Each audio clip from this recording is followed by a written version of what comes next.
فقد قال الله تعالى في كلامه المجيد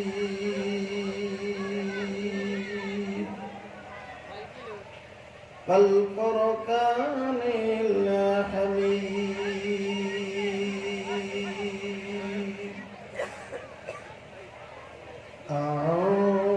أعوذ بالله من الشيطان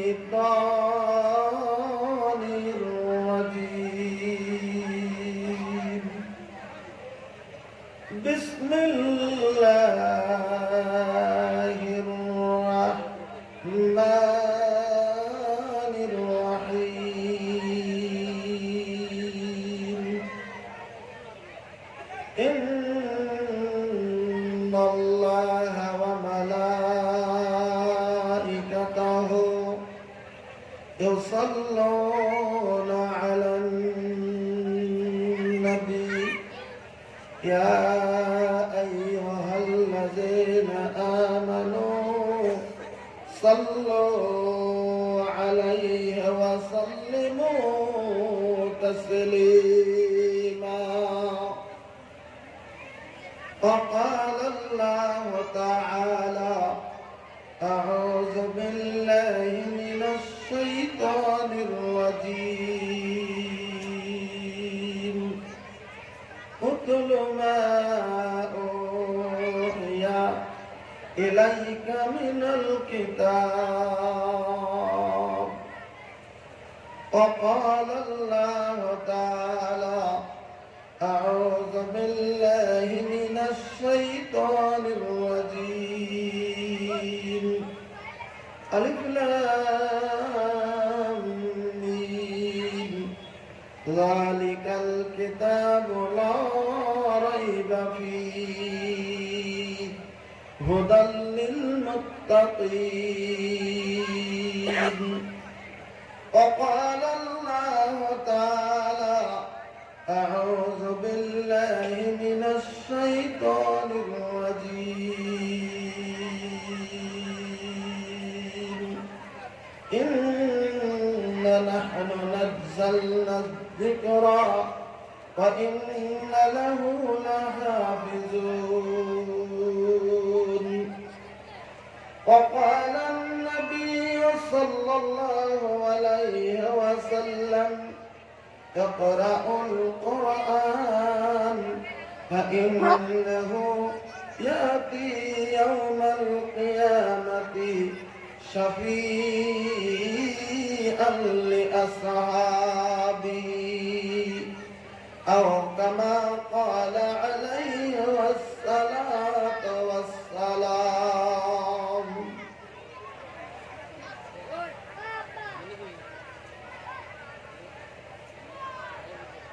ধানরত ছিলেন নবী গারে হিরাতে ফরকানে হামিদ নাজিল হলো জিবরিল দ্বারাতে একবার সুবহানাল্লাহ বলেন ধানরত ছিলেন নবী গারে হিরাতে ফরকানে হামিদ নাজিল হলো জিবরিল দ্বারাতে ডেকে বলেন রুহুল আমিন ইকরা বলে দিলেন তালিম নবী বলেন উম্মি আমি নবী বলেন উম্মি আমি জানি না পড়তে ফরকানে হামিদ নাজিল হলো জিবরিল দ্বারাতে ধ্যানরত ছিলেন নবী গারে হিরাতে ফরকানে হামিদ নাজিল হলো জিবরিল দ্বারাতে জিবরাইলের হাতখানা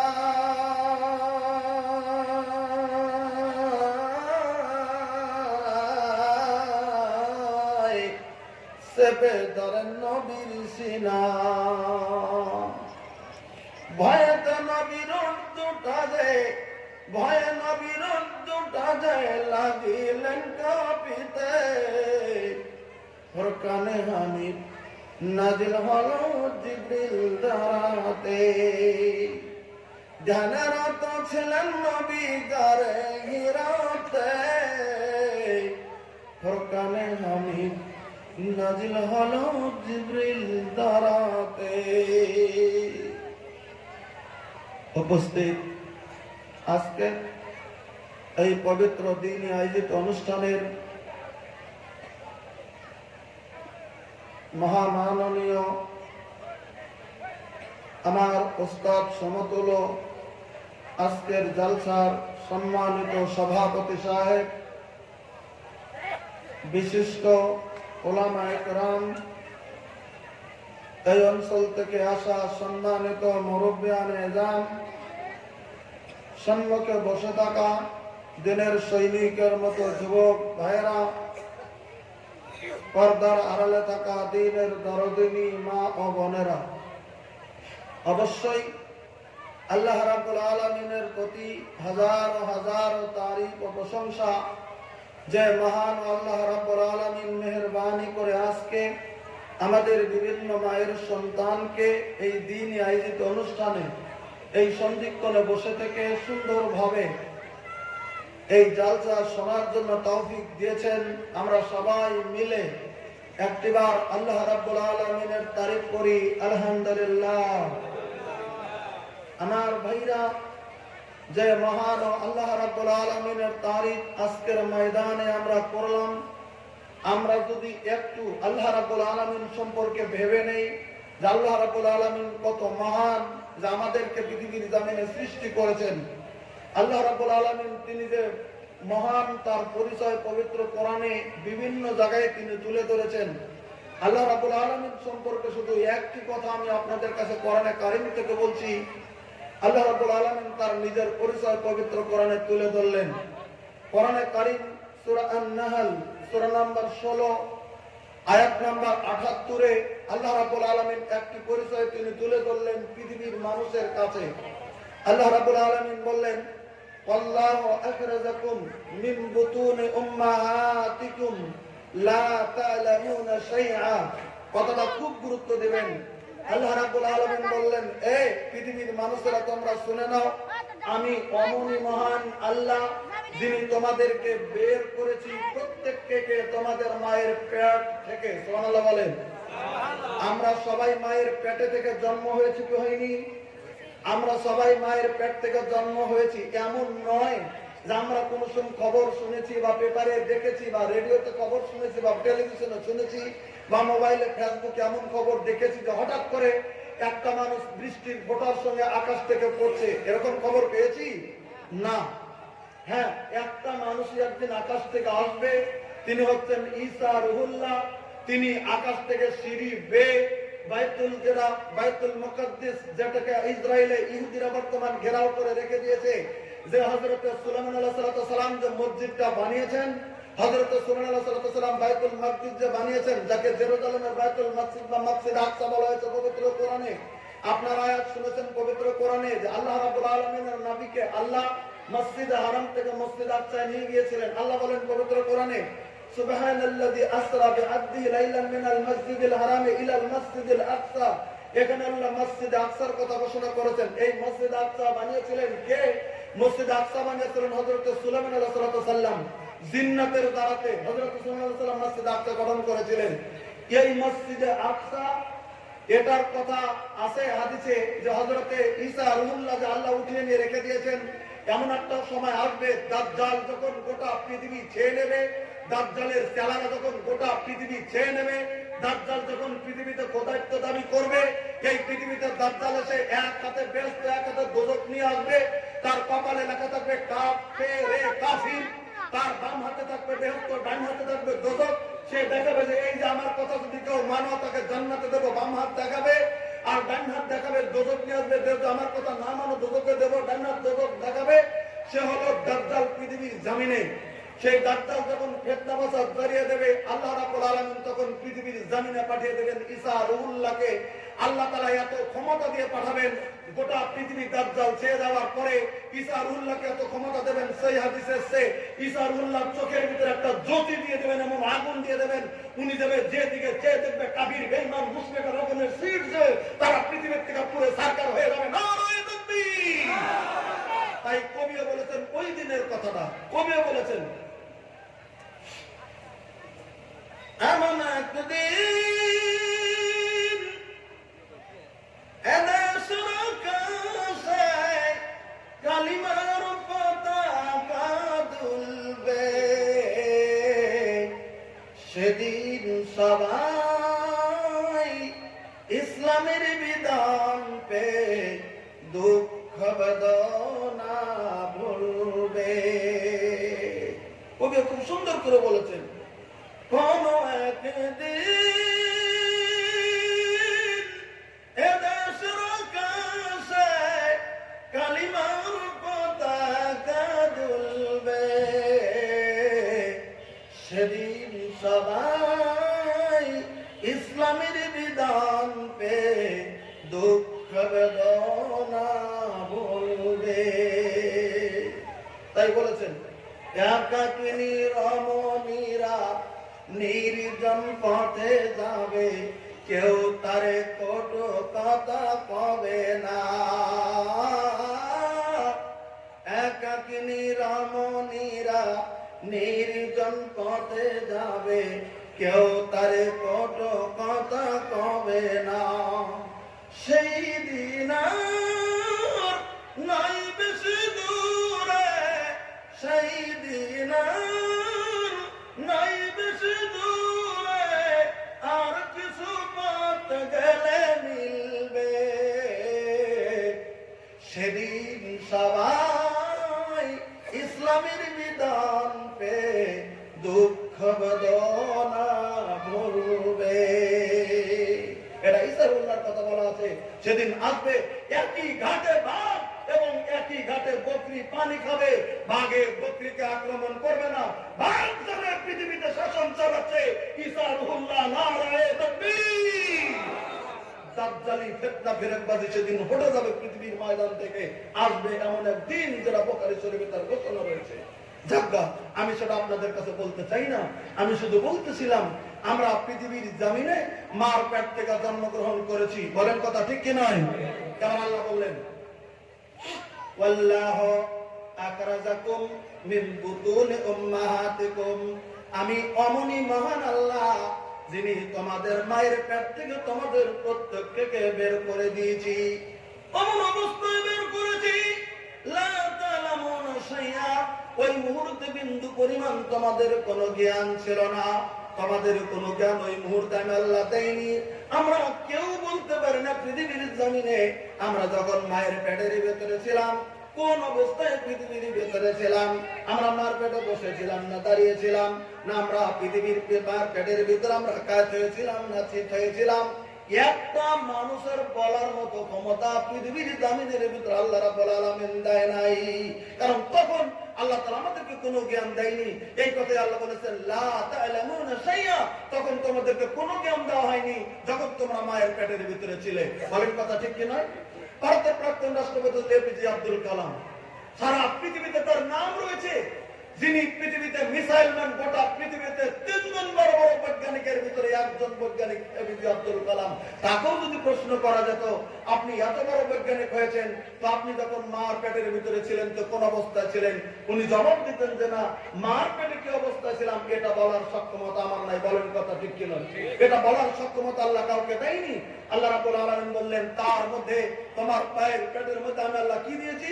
ওয়াজাআলা বাইনাক ওয়াজাআলা, আল্লাহ রাব্বুল আলামিন বলে দিলেন আমি আল্লাহ রাব্বুল আলামিন বানিয়ে দিয়েছি তোমাদের জন্য কর্ণসমূহ শোনার জন্য দিয়েছি, তোমাদের দুটো চোখ আমি আল্লাহ রাব্বুল আলামিন দিয়েছি, তোমাদের জন্য একটা হৃদয় দিয়েছি, অন্তর দিয়েছি, যে অন্তর দিয়ে পৃথিবীর জমিনের ভিতরে তোমরা কি করবে? হৃদয়ঙ্গম করবে।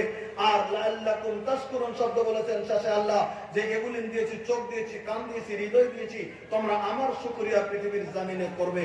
কাজে গতিকে তিনি হচ্ছেন মহান সত্তা, ওই মহান আল্লাহ রাব্বুল আলামিনের প্রতি আজকের জমিনে আমরা আরেকটা বার জোরে সোরে বলি আলহামদুলিল্লাহ।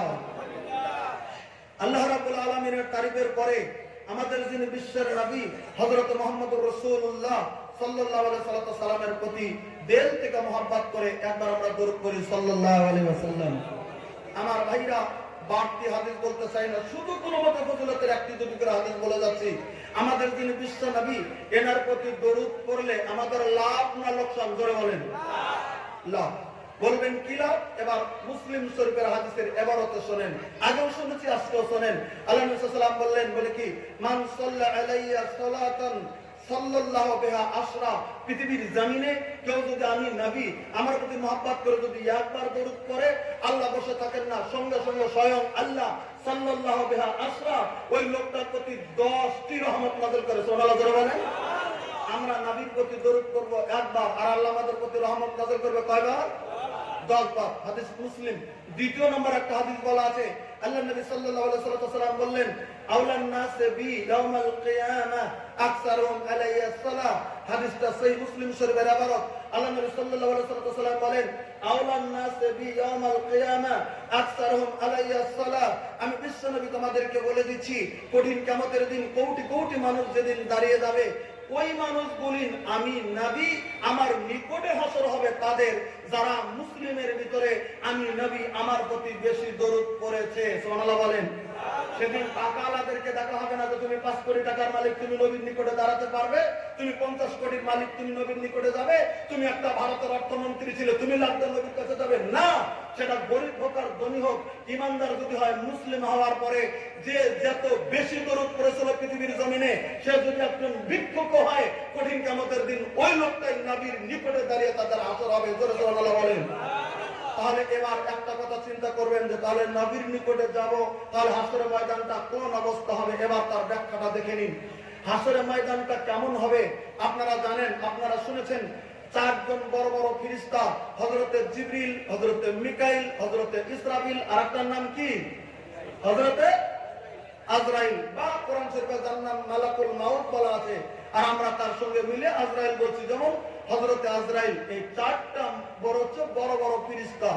তার মধ্যে একজন ফেরেশতা যার নাম হযরত ইসরাফিল, যাকে আল্লাহ তাআলা সিংহার ফুৎকারের জন্য রেডি করে রেখে দিয়েছেন। তিনি সিংহার ফুৎকার দিলে পৃথিবীটা ধ্বংস হয়ে যাবে।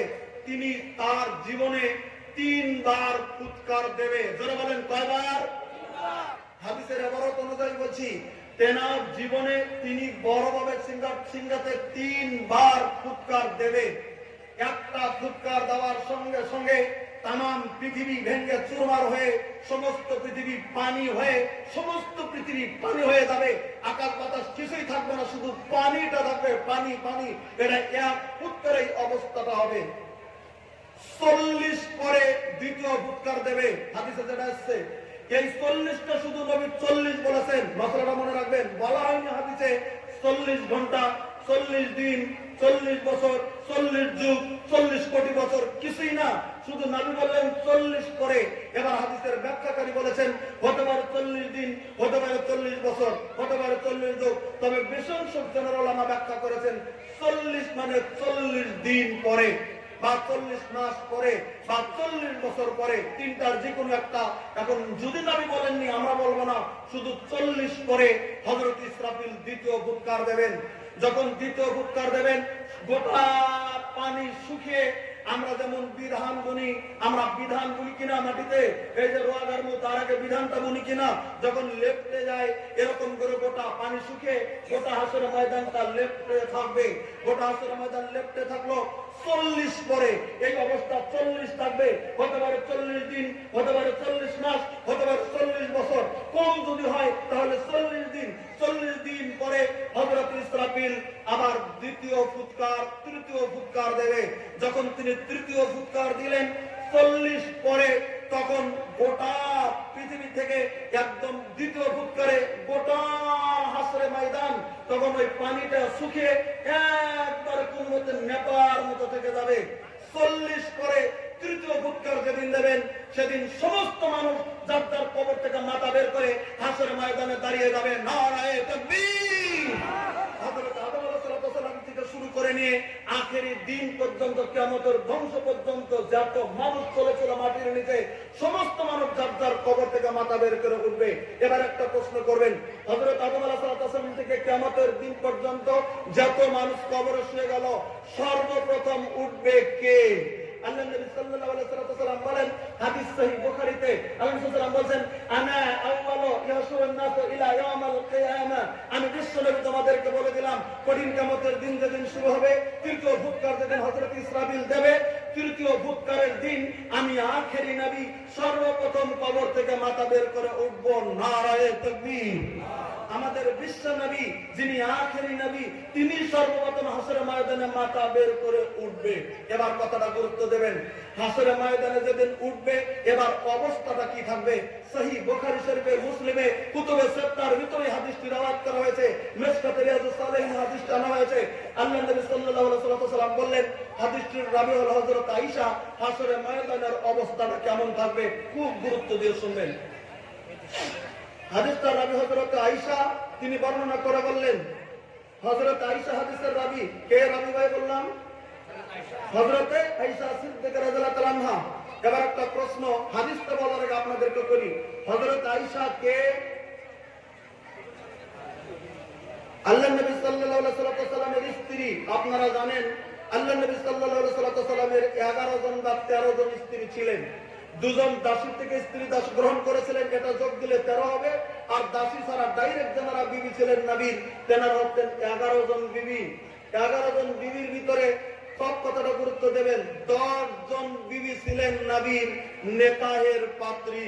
10 জন বিবি ছিলেন নবীর নিকাহের পাত্রী। আমরা যেটা বাংলা ভাষায় বলি, এটা নিকার পাত্রী আর এটা বিয়ার পাত্রী। আমরা বলি কি বলি না? অবিবাহিতা মেয়ে হলে বলি বিয়ার পাত্রী, আর বিবাহিতা মেয়ে বা তালাকি মেয়ে হলে বলি নিকার পাত্রী। কিন্তু আরবি শব্দ একটাই, আর নিকাহ। নিকাহ মানে বিয়া, নিকাহ মানে নিকাহ। কথাটা বুঝতে পারছেন তো? নিকাহ মানে নিকাহ, বিয়া মানে নিকাহ, এটা হলো আরবি শব্দ। কিন্তু আমরা সাধারণত গ্রামের মানুষ জানি নিকাহ মানে আগে স্বামী মারা বা তালাক দেওয়া, আর বিয়া মানে অবিবাহিত কুমারী মেয়ের বিয়া। কিন্তু আসলে না, নিকাহ একটাই শব্দ, তবে আরবিতে বলা হয়েছে দুটি শব্দ, একটা সাইয়্যিবা মানে নিকার পাত্রী, আর একটা বাকেরা, ওটা হলো বিবাহের পাত্রী। এই দুটি শব্দ আরবিতে ব্যবহার হয়। বাকেরা হলো কুমারী মেয়ে, আর সাইয়্যিবা হলো বিবাহিতা মেয়ে। আর বিবাহিতা ছাড়াও কিছু মেয়ে সাইয়্যিবা হতে পারে, সেটা আলাদা মাসলা, সেটা আপনাদের কাছে আমার বলার প্রয়োজন নাই। শুধু আমি বলছি, তো আল্লাহ নবী সাল্লাল্লাহু আলাইহি ওয়াসাল্লামের একজন ছিলেন মাত্র বিবাহের পাত্রী, তিনি ছিলেন হযরতে আয়েশা সিদ্দিকা রাদিয়াল্লাহু তাআলা আনহা। আর 10 জন ছিলেন নিকাহের পাত্রী, ছিলেন মিলে ছিলেন 11 জন বিবি। এই 10 জনের ভিতরে একজন ছিলেন হযরতে খাদিজাতুল কুবরা রাদিয়াল্লাহু তাআলা আনহা। আপনারা জানেন কি জানেন না? হযরতে খাদিজা ছিলেন সর্বপ্রথম বিশ্ব নবীর বিবি। খাদিজা ছিলেন 2 স্বামী ছেড়ে, এক স্বামী তার ইন্তেকাল করেছিল, আরেক স্বামী তার পৃথিবীর জামিনের মধ্যে থেকে তাকে তালাক দিয়েছিল। 3 নম্বর বিবি ছিলেন, 3 নম্বর স্থান অধিকার করে আল্লাহ নবী সাল্লাল্লাহু আলাইহি ওয়াসাল্লামের সাথে বিয়ে হয়েছিলেন হযরতে খাদিজাতুল কুবরা। তার লম্বা ইতিহাস। আমি শুধু বলতেছিলাম, হযরতে আয়েশা সিদ্দিকা রাদিয়াল্লাহু তাআলা আনহা, তিনি ছিলেন বিবাহের পাত্রী। এবার তিনি কেমন করে বিবাহের পাত্রী হলেন, কথাটা শুনেন, তারপর আমি হাদিসটা বলছি। হযরত আয়েশা সিদ্দিকা রাদিয়াল্লাহু তাআলা আনহা বলেন, আমি আয়েশা, আমার যখন 6 বছর বয়স পৃথিবীর জমিনে। কয় বছর বলেন? আবার বলেন, কয় বছর? হযরত আয়েশা বললেন, আমি আয়েশা, আমার যেদিন 6 বছর বয়স ছিল, জমিনের ভিতরে আমার হাতের ভিতরে খেলনা, আমি খেলনা নিয়ে ঘুরে বেড়াতাম জমিনের ভিতরে। হঠাৎ করে আমার আব্বা হযরত আবু বকর সিদ্দিক রাদিয়াল্লাহু তাআলা আনহু আমাকে সে বললেন, আয়েশা রে, চল রে, তুই আমার সঙ্গে, আমি একটা জায়গায় তোকে নিয়ে যেতে চাই। চল রেডি রে, চল। আচ্ছা আপনারা বলেন, 6 বছরের যদি কারো এই পেটি থেকে আপনি যদি ডাক দেন, আপনার সঙ্গে যাবেন না? যাবেন না? যাবে কি যাবে না? ভাববে বাজারে নিয়ে যাবে, দোকানে নিয়ে যাবে, আব্বা চল আমরা যাবো। এমনি তো যেতে চায় 5-6 বছরের পেটির সঙ্গে, আর আব্বা ডাক দিলে কত খুশি হয়ে যাবে। খেলনা হতে হযরত আয়েশা আব্বার সঙ্গে বাড়ি থেকে বেরিয়ে গেলেন। হযরত আয়েশা সিদ্দিকার স্টেটমেন্ট অনুযায়ী বলা যাচ্ছে, হযরত আবু বকর হযরত আয়েশাকে নিয়ে ছুটছে। চলতে চলতে চলতে চলতে চলতে চলতে হযরত আবু বকর সিদ্দিক আল্লাহ রাব্বুল আলামিনের নবীর ঘরে উপস্থিত হয়ে গেছে। সুবহানাল্লাহ বলেন। বাইনা সাহাবাদের পাশে আবু বকর যদি যেতেন, যতই সাহাবী নবীর কাছে থাক না কেন, সমস্ত সাহাবীরা আবু বকরের জন্য তারা সাইডে আবু বকরের স্থানটা তারা দান করে দিয়ে দিয়েছে। যেন আবু বকরের সিদ্দিকের ভিতরে নবীর যেগুলো সাহাবী ছিলেন পৃথিবীর জমিনে, আবু বকর এক নম্বর স্থান অধিকার করেছিল পৃথিবীর জমিনে। সুবহানাল্লাহ বলেন। এই স্টেটমেন্ট কে দিয়েছে? হযরত ওমর ফারুক রাদিয়াল্লাহু আনহু নিজে বললেন। হযরত আবু বকর এমন একজন সাহাবী ছিলেন পৃথিবীর জমিনে, আবু বকরের ঈমান গোটা পৃথিবীর সমস্ত সাহাবীদের ঈমান যদি যোগ দেয়, আর আবু বকরের ঈমান যদি এক পাল্লায় রাখা যায়, আমি আমার সাক্ষী দিয়ে দিলাম আবু বকরের ঈমানের পাল্লাটা পৃথিবীর জমিনের মধ্যে ভারী হয়ে যাবে। বলবেন কেন? এত বড় কথা কেন বললেন হযরত ওমর? গোটা সাহাবীদের ঈমান জোর দিয়ে আবু বকরের ঈমানটা একদিকে দিয়ে আবু বকরের ঈমান বাড়াবে, কারণটা কি? হযরত ওমর বললেন, সাহাবীরা রে, আবু বকরের ঈমান ভারী হবে কেন? আমার কথা তোমরা শুনে নাও। হযরত ওমর ফারুক রাদিয়াল্লাহু আনহু বর্ণনা করলেন, পৃথিবীর জমিনে আল্লাহ রাব্বুল আলামিনের নবী পৃথিবীর জমিন থেকে ইন্তেকালের পরে আমি হযরত আবু বকর সিদ্দিক রাদিয়াল্লাহু তাআলা যখন খলিফা বানানো হলো, গোটা পৃথিবী খলিফাতুল মুসলিমিন মুসলিম জানের সেদিন আবু বকর সিদ্দিক রাদিয়াল্লাহু তাআলা চলছে। কয়েকদিন কিছুদিন চলে গেল, আমি হযরত ওমর নবীর যুগ থেকে আপনার ছিল গো, আমরা ফজর নামাজ মসজিদে নববীতে পড়তাম, পড়ার পরে আমাদের বাড়িতে যেতাম কিছু খোঁজ খবর নিয়ে। আমি আমার আবু বকরের মতো সাহাবা কেরামগুলি আমরা আমার বাড়ির মধ্যে থেকে আমরা ময়দানে ময়দানে ময়দানে বেরিয়ে যেতাম। কোন বাড়িতে অভাব আছে, কোন বাড়িতে অসুবিধা আছে, আমরা যে যে যে যে তাদেরকে ফ্রি খেদমত করে দিতাম। সুবহানাল্লাহ বলেন। হযরত ওমর বলেন, আল্লাহ রাব্বুল আলামিনের নবী সাল্লাল্লাহু আলাইহি ওয়াসাল্লাম ইন্তেকালের পরে আমি হযরত ওমর ফারুক আমার অভ্যাসটা পাল্টে দেই নাই। তখন খলিফাতুল মুসলিমিন হযরত আবু বকর, আমি হযরত ওমর ফারুক হযরত আবু বকরের পিছনে নামাজ পড়েছি মসজিদে নববীতে। নামাজ পড়ার পরে আমি চলে যেতাম বাড়িতে। একটু পরে আমি হযরত ওমর বেরিয়ে যেতাম অনেক দূর দূর, কার বাড়িতে কোন বা প্রয়োজন আছে আমরা মিটানের জন্য চলে যেতাম। আমি একদিন একটু দূরে চলে গেলাম, আমি যা দেখতেছি একটা বুড়ি বাড়ির ভিতরে যেন কাকাচ্ছে আওয়াজ যেমন পাচ্ছি, বুড়ির কিছু কান্নার কাকানের আওয়াজ যেমন আমার কানের ভিতরে চলে যায়। আমি তখন সালাম দিয়ে বাড়ির ভিতরে ঢুকলাম। আমি আমার যা দেখছি একটা বৃদ্ধা মহিলা যেমন বাড়ির ভিতরে কান্নার মতো কুম কুম কুম কুম যেন আওয়াজ বের হচ্ছে। বলতেন, বুড়িমা গো, আপনি এমন করে কাঁদছেন কেন? কে আছে আপনার? দূর থেকে বুড়িটা ঘরের ভিতরে থেকে চোখের পানি গল গল করে ছেড়ে দিয়ে বলতেছে, কে গো? আল্লাহর বান্দা, আমি তো আপনাকে দেখি না, আমি বৃদ্ধ হয়ে গেছি, কিছুদিন হয় আমার দুটো চোখ আমার দেখার পাওয়ার আল্লাহ নিয়ে চলে গেছে। আমি একটা বৃদ্ধা মহিলা, আমার স্বামী ছিল সামান্য কিছুদিন আগে, আমার স্বামীর পৃথিবীর জমিনের ভিতরে থেকে ইন্তেকাল হয়ে যায়। এবার আমি বৃদ্ধা মহিলা, আমার কেউ নাই, আমি একাই বাড়ির ভিতরে। আমার দুধালো বকরি আছে যেটা গ্রহণ করিনি, কিন্তু কিছুদিন হয়ে আমি পারি না, কারণ আমি চোখে দেখি না একটা দুধ আমি কেমন করে বকরির দুধটা গ্রহণ করে আমি খাও। কেবে এসেছেন গো, যদি আপনি আমাকে উপকার করে দিতেন, আমার বকরিটা একটু গ্রহণ করে দিতেন, দুধটা আমার কাছে দিয়ে যেতেন, আমি আল্লাহ রাব্বুল আলামিনের কাছে দোয়াটা করতাম। সুবহানাল্লাহ বলেন। হযরত ওমর বলেন, বুড়িমা, আজ থেকে আপনি চিন্তা করেন না, আপনাকে আল্লাহ যতদিন বেঁচে রেখেছে আমি এসে আপনার বকরি দহন করে আপনাকে দিয়ে আপনার জীবনের ভিতরে দিয়ে দাও। ওই বুড়িটা এমন অবস্থা করে দোয়ার জন্য করে দেন। হযরত ওমর করলেন কি, বকরিটা দহন করলেন, দুধটা রেডি করে বিছানার কাছে রেখে দিলেন আর বললেন, মা বাপ আপনার বিছানার কাছে পাতিলের এর ভিতরে খাদ্যের টুকরাদের ভিতরে আপনার দুধটা রেখে দিয়েছি, ঠিক আছে আমি খেয়ে নেব। হযরত ওমর দেখেন রুমের ভিতরে জঙ্গল পড়ে আছে, ওমরের মতো সাহাবী ঝাড়ু হাতে নিয়ে বুড়ির রুমটা সাফ করে দিয়ে জঙ্গল করে বাইরে ফেলে দিয়েছে। হযরত ওমর মনে মনে কয়, এখন তো নবী দেশে নাই, আমার মতো ওমর আমি একটা নেকি কামার জায়গা জমিনের ভিতরে পেয়ে গেলাম। সুবহানাল্লাহ বলেন। হায় হায়, নেকি কামার আমি একটা জায়গা পেয়ে গেলাম। এবার তিনি ফজর পড়ার পরে এবার বাড়িতে ডেইলি তিনি বুড়ির বাড়িতে যায় আর কাজটা করে দে, তার বাড়ির দিকে চলে আসে, কিন্তু বুড়ি চিনে না রে কে তার কাজ করে দিয়েছে।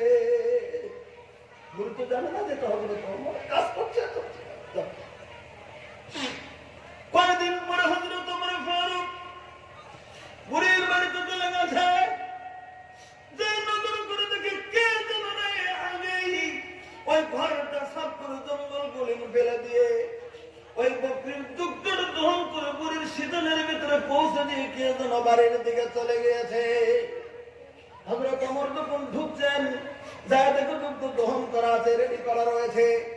বুড়িমাকে জিজ্ঞেস করলেন, বুড়িমা এটা কে করে দিল আপনার? হযরত ওমর ফারুককে জবাব দিলেন, ও আল্লাহর বান্দা আমি তো চিনি না, আমি তো ভেবেছিলাম আপনি চলে এসেছেন। কে যে করে দিয়ে গেছে আমি বুড়ি তো চোখে দেখি না, আমি জমিনের ভিতরে বলতে পারি না। হযরত ওমর ফারুক মনে মনে ভেবেছেন, মনে হয় বুড়ির কোন আত্মীয় এসেছিল, আত্মীয়তাই এসে তাই এই কাজটা করে দিয়ে তিনি চলে গিয়েছেন, কিছু বলেন নাই। ঠিক আছে আমি আবার কালকে নেকিটা নেব। আবার আগামীকাল যখন তিনি চলে গিয়েছেন, যারা তাকে আগের দিনের মতোই কে যেন রেডি করে দিয়ে ওখান থেকে যেমন চলে গিয়েছে। সুবহানাল্লাহ জোরে বলেন। হযরত ওমর থতমত খেয়ে গেলেন, হায় হায়, আমি একটা নেকি কামাই করে টাকা পেয়েছিলাম, কে রে জমিনের ভিতরে আমাকে বন্ধটা করে দিল। আমি আগামীকাল চোরটা ধরবো, কে রে চুরি করে আমার আগে কাজটা করে দাও। আমি একটা ধমক দিয়ে দেবো, আমি নেকির কাজটা নিয়েছি আবার তুমি নিলে কেন? আমি তো কোনো কেউ হলে আমি ধমক দিয়ে দেবো তাকে। পরের দিন করেছেন কি, নামাজ মসজিদে নববীতে করেছেন, বাড়িতে লেট না করে তাড়াতাড়ি করে তিনি বুড়ির বাড়ির দিকে ছুটে গিয়েছে। সুবহানাল্লাহ বলেন। বুড়ির বাড়ির পাবে অবস্থা, যখন তিনি ঢুকেছেন যা দেখতেছেন, বুড়ির বাড়ির ভিতরে একজন মানুষের আওয়াজ পাওয়া যায়। হযরত ওমর মনে মনে ভাবছেন, কিরে আমি যে দুধটা দহন করে দিতে আমি যাচ্ছি, কি জানি কোন মেয়ে মানুষ যদি বাড়ির ভিতরে ঢুকে থাকে, আমি তো ঢুকবো না। আমি তাহলে আড়াল থেকে দেখি আজকের মতো কে কাজটা করে দে, বাড়ি থেকে বের হয়ে যায়। কে করে, পুরুষ না মহিলা, আমি আগে অন্তত আজকের দিনটা আমি দূর থেকে দেখে নিই। গাছের আড়ালে দাঁড়িয়ে আছেন আর নজর করতেছেন কে কাজটা করে দিচ্ছে। একটু পরে দেখেন দুধটা দহন করে দুধের জন্য পৌঁছে দিয়েছেন। বুড়ির বিছানার ঘরটা ঝাড়ু দিয়ে সামান্য জঙ্গল হয়েছে, ওই জঙ্গলটা হাতে করে নিয়ে বুড়ির ঘরের দরজা বাইরে ফেলে দেওয়ার জন্য লোকটা বেরিয়ে গেছেন। হযরত ওমর গাছের আড়াল থেকে যখন নজর করলেন, নজর করে দেখে লোকটা কেউ নয়, লোকটা মুসলিম জাতির খলিফা হযরত আবু বকর সিদ্দিক রাদিয়াল্লাহু তাআলা।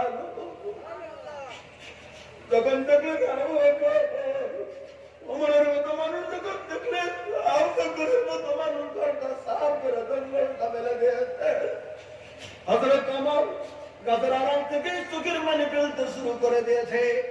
হযরত ওমর বলেন, আবু বকর রে, তুই আজকে এমন একটা কাজ করলি না আবু বকর, তুই পৃথিবীর থেকে চলে যাবি, কিন্তু তার পরবর্তীতে যারা আসবে তাদের উপর তুই জুলুম চাপিয়ে দিয়ে গেলি। আবু বকর রে, তুই যে কাজটা করলি আজকে তো আমি তো ধমক দিতে পারবো না, কিন্তু যে চরিত্র তুই দেখিয়ে দিয়ে গেলি না আবু বকর, তোর পরে যারা খলিফাতুল মুসলিমিন আসবে এমন শিক্ষা তুই দিলি, জমিনের ভিতরে তুই জুলুম চাপিয়ে দিয়ে গেলি আবু বকর। এখন না তোর মতো খবর আমার গলিতে গলিতে জমিনের ভিতরে নিয়ে নিতে হবে। সেই আবু বকরের কথা হযরত ওমর বলেছেন, যিনি খলিফাতুল মুসলিমিন, মুসলিম জাহানের তাই বলেছেন তার ইমান যদি একদিকে রেখে দেওয়া যায় আর গোটা মুসলিম উম্মার ইমান যদি একদিকে রেখে দেওয়া যায়, হযরত আবু বকরের ইমানটা পৃথিবীর জমিনের ভিতরে ভারী হয়ে যাবে। আমার ভাইরা, তিনি ছিলেন হযরত আবু বকর। তাই তার মেয়ে নিয়ে হযরত আবু বকর সিদ্দিক রাদিয়াল্লাহু আনহু যখন নবীর কাছে গেলেন, তখন সবাই ছাইট হয়ে গেল। সুবহানাল্লাহ জোরে বলেন। সব সাহাবীরা ছাইট হয়ে আবু বকরকে জায়গা দিলেন নবী সাল্লাল্লাহু আলাইহি ওয়াসাল্লামের কাছে। এবার হযরত আবু বকর সিদ্দিক রাদিয়াল্লাহু আনহু নবী সাল্লাল্লাহু আলাইহি ওয়াসাল্লামের স্ত্রী কেবলই মাত্র কিছুদিন আগে মারা গেছেন হযরত খাদিজাতুল কুবরা রাদিয়াল্লাহু আনহা। নবী একা হয়ে গেলেন, নবীদের একা হচ্ছে, কষ্ট হচ্ছে। আর ওই মুহূর্তে একটা বৃদ্ধা মহিলা, তার খুবই কষ্ট, ইসলাম নিয়েছে, তার বাবা নাই, মা নাই, ভাই নাই, বোন নাই, একাই ছিল মহিলাটি। খুবই ইসলাম নেওয়ার জন্য তার উপরে খুবই জুলুম চাপাচ্ছিল মক্কার লোকেরা। আল্লাহ নবী সাল্লাল্লাহু আলাইহি ওয়াসাল্লাম এই বৃদ্ধা মহিলার নাম ছিল হযরত সাউদা। নবী সাল্লাল্লাহু আলাইহি ওয়াসাল্লাম বলে ইসলাম নেওয়ার জন্য তার বাবা নাই, মা নাই, ভাই নাই, কিছু নাই, তার অত্যাচারের শিকার তুলে দিয়েছে মক্কার কাফিরেরা। আল্লাহ রাব্বুল আলামিনের নবী ওই বৃদ্ধা মহিলা হযরত সাউদা রাদিয়াল্লাহু আনহাকে বিয়ে করে তার স্ত্রীকে, তার ওই মহিলাটাকে তার স্ত্রীর মর্যাদা দিয়ে ওই মহিলার কষ্ট দূর করে দিলেন। নারায়ে তাকবীর। হযরত আবু বকরের মনের যেটা আশা ছিল, আবু বকর সিদ্দিক মনে মনে ভেবেছিল একটা হয়ে গেল একটা, হযরত সাউদা রাদিয়াল্লাহু আনহা নবী সাল্লাল্লাহু আলাইহি ওয়াসাল্লাম বিয়ে করে ফেললেন। আচ্ছা ঠিক আছে, করেছেন। সামান্য কয়দিন যায়নি, হযরত আবু বকর 6 বছরের হযরত আয়েশাকে নিয়ে আল্লাহ নবী সাল্লাল্লাহু আলাইহি ওয়াসাল্লামের কাছে হযরত আবু বকর রুমের ভিতরে ছুটে গেলেন। আবু বকর থেকে সাহাবীরা যখন সাইড নিলেন, আল্লাহ নবী সাল্লাল্লাহু আলাইহি ওয়াসাল্লামের কাছে সালাম কালাম হয়ে গেল। আল্লাহ নবী সাল্লাল্লাহু আলাইহি ওয়াসাল্লাম জিজ্ঞাসা করেন, আবু বকর ভালো আছো? আছি। এসেছো তুমি, এসেছো, বলো এবার কেন, কি কারণে আসলে এখন তুমি তোমার মেয়েকে চলে? হযরত আবু বকর সিদ্দিক রাদিয়াল্লাহু আনহু আল্লাহ রাব্বুল আলামিনের নবীর কাছে বলতেছেন, নবী গো, আমি আবু বকর এসে গেছি একটা কথা নিয়ে। আমি কোনদিন আপনার কাছে আমি আমার কোনো আপিল করি নাই। আমার জীবনে আমি আবু বকর আপনার কাছে আমি কোনদিন কোনো কিছু চাই নাই। নবীজি গো, আমি আবু বকর আমার জীবনে আপনার কাছে কোনো কিছু আমি কোনদিন আবদার করি নাই। আমি আবু বকর আজকে একটা আবদার করব গো নবী, আমি একটা আপিল আপনার কাছে করব। ওগো নবী, দয়া করে আমার আপিলটা আপনি জমিনের ভিতর গ্রহণ করবেন কিনা? আল্লাহ রাব্বুল আলামিনের নবী বলেন, আবু বকর, তোমার জীবনে তুমি তো কোনোদিন আমার কাছে কোনো আপিল করনি, তোমার জীবনে আমার কাছে তুমি কোনো কিছু চাও নাই। আজকে তুমি যদি আবদার করবে আবু বকর, তুমি বলে ফেলো আবু বকর, আমি তোমার আপনার জমিনের ভিতরে যথাযথ করণের ব্যবস্থা করব। নারায়ে তাকবীর। সাহাবীরা ভাবলেন, কি ব্যাপার, কোন দিন আবু বকর কিছু চাই না, আজকে নবীর কাছে আবু বকর কিছু চাইতে এসেছে, কি বা চাবে আর নবী মান কি দেবেন? এবার আবু বকর বলতেছেন, নবীজি গো, আমি একটা জিনিস চাই আপনার কাছে। কি? আপনি দেখেন গো নবী, আমার 6 বছর বয়সের আয়েশা, আমার কলিজার টুকরা মেয়ে, এই যে আমি সঙ্গে নিয়ে আসছি গো নবীজি, আমার একটাই আবদার জমিনের ভিতরে, আমার 6 বছরের আয়েশাকে আপনি পৃথিবীর জমিনে স্ত্রীর মর্যাদা দিয়ে আমার আপিলটা আপনি রক্ষা করবেন গো নবী। সব জামিনা দেখতে হয়ে গেছে, কে রে আবু বকর, তুমি কি পাগল হয়ে গেছো? তোমার দেহ কি নষ্ট হয়ে গেছে? বলে কেন? বলে 51 বছর বয়সের নবী, 50 বছর বয়সের নবী, তোমার 6 বছর বয়সের নবীর খিদমতের জন্য তুমি দান করে দিচ্ছ, তোমার কি মাথা জমিনের ভিতরে খারাপ হয়ে গেছে? নবী বললেন, না, মাথা খারাপ হয়ে যায়নি, আমি সুস্থ আছি। বলে তবে তুমি কেন দিচ্ছ? বলে সাহাবীরা বুঝবি না, আমি একটা কারণে দিচ্ছি, আমার জীবনে আমি যত আমলগুলি করেছি, আমার জীবনে আমি যত ইসলামের কামগুলি জমিনের ভিতরে করেছি, কঠিন কিয়ামতের দিন একটা করে হিসাব যদি নাই, কি জানি রে, আমার জিন্দেগীর আমলগুলি যদি আল্লাহ রাব্বুল আলামিনের দরবারে যদি কবুল না হয়ে যায়, সর্বশেষ একটা কথা বলবো, আল্লাহ তোমার নবীকে মহব্বত করে আমার কলিজার টুকরা আয়েশাকে তোমার নবীর খিদমতের জন্য দান করে দিয়েছিলাম, আমার আমলটা যদি জমিনের ভিতরে কবুল হয়ে যায়, কঠিন কিয়ামতের দিন তবু বছর আমার একটা রাস্তা বেরিয়ে যাবে। নারায়ে তাকবীর। জন্য আমি হযরত আয়েশাকে আমি নবীর খেদমতে দিয়ে দিলাম। ইনি হচ্ছেন হযরত আয়েশা, যে 6 বছর বয়সে আল্লাহ রাব্বুল আলামিন সাল্লাল্লাহু আলাইহি ওয়াসাল্লামকে দিয়েছিলেন। আর আল্লাহ রাব্বুল আলামিনের নবী স্ত্রীর মর্যাদা দিয়ে হযরত আয়েশা সিদ্দিকা রাদিয়াল্লাহু তাআলাকে গ্রহণ করেছিলেন। তার লম্বা ইতিহাস রয়েছে। আবার নবী কেন নিলেন ইতিহাস আমি ওদিকে যেতে চাই না। এই হযরত আয়েশা সিদ্দিকা রাদিয়াল্লাহু তাআলা হচ্ছেন রাবী। তিনি তাই বর্ণনা করে বললেন, হে সাহাবা کرام শুনে রাখো, আল্লাহ রাব্বুল আলামিনের নবী সাল্লাল্লাহু আলাইহি ওয়াসাল্লাম বলেছেন, ইহশুরুন নাস ইয়াউমাল কিয়ামা কুফাতান উরাতান গুরলান। তিনি তিনটা শব্দ ব্যবহার করলেন। আল্লাহ রাব্বুল আলামিনের নবী সাল্লাল্লাহু আলাইহি ওয়াসাল্লাম বলেছেন, আয়েশা, কঠিন কিয়ামতের দিন মানুষ হাসরের ময়দানে যেদিন দাঁড়িয়ে যাবে, মানুষের সেদিন তিনটা অবস্থা থাকবে। এক নম্বর অবস্থা থাকবে হুফাতান। হাদিসটা বুখারীতে এসেছে, নবী সাল্লাল্লাহু আলাইহি ওয়াসাল্লাম বললেন, হুফাতান, কোটি কোটি মানুষ যেদিন হাসরের ময়দানে দাঁড়িয়ে যাবে, কোটি কোটি মানুষ, একটা মানুষের পায়ে সেদিন স্যান্ডেল জুতা থাকবে না, সমস্ত সেদিন নাঙ্গা পায়ে হাসরের ময়দানে সমস্ত মানুষ সেদিন দাঁড়িয়ে যাবে। দ্বিতীয় নম্বর বললেন আল্লাহ রাব্বুল আলামিনের নবী, উরাতান, সমস্ত মানুষ, কোটি কোটি মানুষ যে দাঁড়িয়ে যাবে, পায়ের পাতা থেকে শুরু করে মাথার চুলের আগা পর্যন্ত কোন মানুষের শরীরে কাপড় থাকবে না, নাংটা থাকবে। কোটি কোটি মানুষ সেদিন নাঙ্গা দাঁড়িয়ে যাবে হাসরের ময়দানে। 3 নম্বর শব্দ রাসূলুল্লাহ বললেন গুরলান, কোটি কোটি মানুষ হাসরের ময়দানে দাঁড়িয়ে যাবে, সমস্ত মানুষ সেদিন খাতনা বিহীন অবস্থায় থাকবে, খাতনা করা থাকবে না। এই তিনটা পরিবেশে হাসরের ময়দানে কোটি কোটি মানুষ দাঁড়িয়ে যাবে।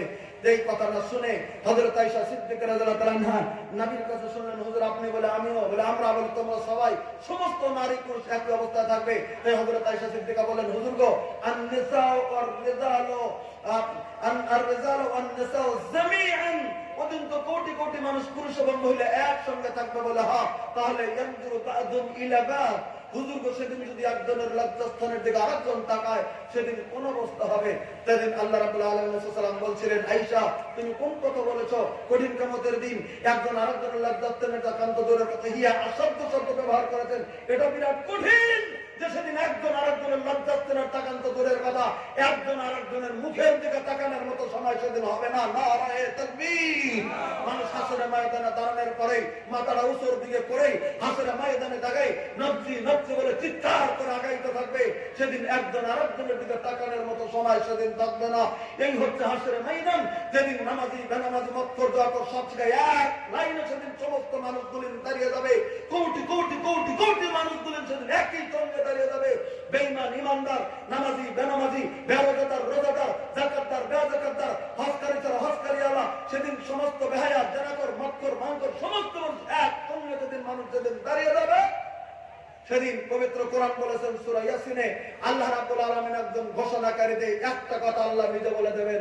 তখন আল্লাহ বলে দেবেন, বিসমিল্লাহির রহমানির রহিম, এই আমতাজুল ইয়ামা আইয়ুহাল মুজরিমুন, এই পাপিষ্ঠর দলেরা, এই পাপিষ্ঠর দলেরা, আজকে একই সঙ্গে দাঁড়িয়েছিস, আজকে তোরা আলাদা আলাদা হয়ে যা।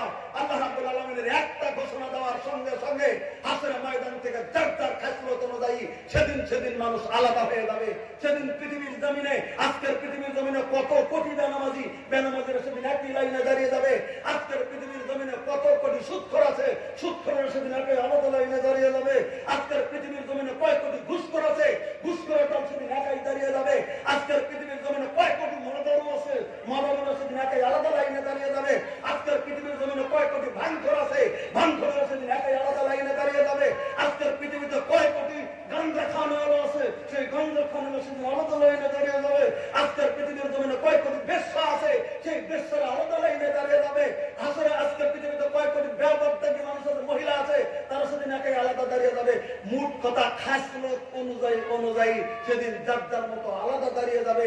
আর ইমানদারের দল তারা আলাদা থাকবে। নারায়ে তাকবীর। ইমানদারের দল আলাদা থাকবে। ইমানদার নামাজি পরহেজগার তারা সেদিন একাই আলাদা হয়ে যাবে। হাসরের ময়দানে ইমানদারের আলাদা হয়ে গেল। এবার ইমানদারের ভিতরে আল্লাহ নবী সাল্লাল্লাহু আলাইহি ওয়াসাল্লাম বলেন, আউলান নাস বি ইয়াউমিল কিয়ামা আকসারহুম আলাইয়া সালাম। মুসলিম হাদিস আছে, আল্লাহ নবী সাল্লাল্লাহু আলাইহি ওয়াসাল্লাম বললেন, এবার ইমানদারের ভিতরে যে যত বেশি দরুদ পড়নেওয়ালা থাকবে, সে তত নবীর নিকটে হাসর হবে। সুবহানাল্লাহ ধরে বলেন, আরো ধরে বলেন। তাহলে নবীর প্রতি দরুদ পড়লে আমাদের লাভ না লোকসান? আমার ভাইরা, সেই বিশ্ব নবীর প্রতি একদম অন্তর থেকে আমরা আরেকবার দরুদ করি সাল্লাল্লাহু আলাইহি ওয়াসাল্লাম। আমার ভাইরা, এবার আমি খুতবার মধ্যে পবিত্র কোরআন থেকে আয়াত তেলাওয়াত করেছি দুটি আর হাদিস থেকে একটি। আমি তার সামনের মধ্যে গেছেই আবার বক্তব্য একটু করার চেষ্টা করবো। মা তাওফিকি ইল্লা বিল্লাহ। আমি সর্বপ্রথম কোরআনে কারীম থেকে একটা আয়াত তেলাওয়াত করেছিলাম। আজকের যেটা জলসা সেটা একটা কোরআনী মাদ্রাসা নিয়ে, আজকের যেটা জলসা সেটা একটা হাফিজি মাদ্রাসা নিয়ে, আজকের যেটা জলসা সেটা একটা মাদ্রাসা কেন্দ্রিক জলসা, আজকের যেটা জলসা একটা সিনিয়র মাদ্রাসার সামনে বসে থাকা জলসা, আজকের যেটা জলসা একটা হাফিজে কোরআনদের সম্মুখে বসে থাকা একটা জলসা, আজকের যেটা জলসা একটা কোরআনের আলোচনার জলসা। বলেন কথা ঠিক কি নয়? ইনশাআল্লাহ আমি আশা রাখবো অন্যান্য দিন পর্দা, নামাজ, সুদ, ঘুষ সম্পর্কে যে আলোচনা করি আজকে আমি সেদিকে যাব না। আজকে যদি 8 ঘন্টা আর ইনশাআল্লাহ আলোচনা থাকে, আমার শুধু কোরআনের উপরেই, শুধু কোরআন নিয়েই আলোচনাটা থাকবে। আল্লাহ রাব্বুল আলামিন পবিত্র কোরআনে কারিমে বলেন, আমরা যে কোরআন আমরা সম্মুখে রেখেছি, যে কিতাবটা আমাদের সংবিধান, যে কিতাবটা পৃথিবীর সংবিধান, যে কিতাবটা আল্লাহ রাব্বুল আলামিন দিয়েছে, সর্বপ্রথম দেখতে হবে কিতাবটা কি জিনিস। যে কোরআনে কারিমটা আল্লাহ আমাদেরকে দিয়েছে, এই কোরআনে কারিম কাকে বলে? প্রশ্ন যদি কি মা মানাল কোরআন, কোরআন কাকে বলে? কোরআন কাকে বলে? কোন জিনিসটার নাম কোরআন? তার জবাব হচ্ছে কোরআন এমনি কোনো কিতাব নয়, কোরআন জমিন থেকে ভেসে ওঠেনি, কোরআন হঠাৎ করে আসেনি। কোরআন এমনই একটা জিনিস আল্লাহ রাব্বুল আলামিন যেটা হযরত জিবরিলের দ্বারাতে 23 বছর ধরে আল্লাহ রাব্বুল আলামিন নবীর উপরে পৃথিবীতে নাজিল করে দিচ্ছিলেন, যে ওহী দিয়েছিলেন ডাইরেক্ট ওহী মাতলু, সেটার নামই হচ্ছে পৃথিবীর জমিনের ভিতরে কোরআন। সুবহানাল্লাহ জোরে বলেন। সেই কোরআন কিতাব হচ্ছে আল্লাহ। বলবেন কি করে? আল কোরআন কালামুল্লাহ। এই কোরআনটা হচ্ছে আল্লাহ রাব্বুল আলামিনের বাক্য। নারায়ে তাকবীর। এই কিতাবটা হচ্ছে আল্লাহ রাব্বুল আলামিনের কালাম। এই কোরআনটা হচ্ছে আল্লাহ রাব্বুল আলামিনের কথা। এই কোরআনটা হচ্ছে আল্লাহ রাব্বুল আলামিনের বাক্য। এই কথাটা আল্লাহ রাব্বুল আলামিন কোরআন পৃথিবীর জমিনে নাযিল করার আগে প্রশ্ন করবেন ছিল কোথায় কোরআন? আল্লাহ রাব্বুল আলামিন পবিত্র কোরআনে জবাব দিয়েছেন, বাল হুয়া কুরআনুন মাজিদ ফি লাওহিন মাহফুজ। পবিত্র কোরআন পৃথিবীতে নাযিল করার আগে আল্লাহ রাব্বুল আলামিন লাওহে মাহফুজে রেখে দিয়েছিলেন। নারায়ে তাকবীর। প্রশ্ন যদি করেন লাওহে মাহফুজটা কোথায়? লাওহে মাহফুজ হচ্ছে এই যে প্রথম আসমান দেখতেছি, প্রথম আসমানের উপরে আরেকটা আসমান আছে, তার উপরে আরেকটা আসমান আছে, এরকম করে সপ্তম আসমানের উপরে আল্লাহ রাব্বুল আলামিনের আরশ আছে। আল্লাহর আরশের ডান পাশে লাওহে মাহফুজ নামে জায়গা আছে, সেখানে টোটাল কোরআনটা 6666 বা 6636টি আয়াত, দুটাই মত আছে। 6636 আর 6666 বা 32 এই আয়াত কটা লাওহে মাহফুজের ভিতরে লিপিবদ্ধ ছিল। আল্লাহ রাব্বুল আলামিন বলেছেন, বলে কি আমি আল্লাহ রাব্বুল আলামিন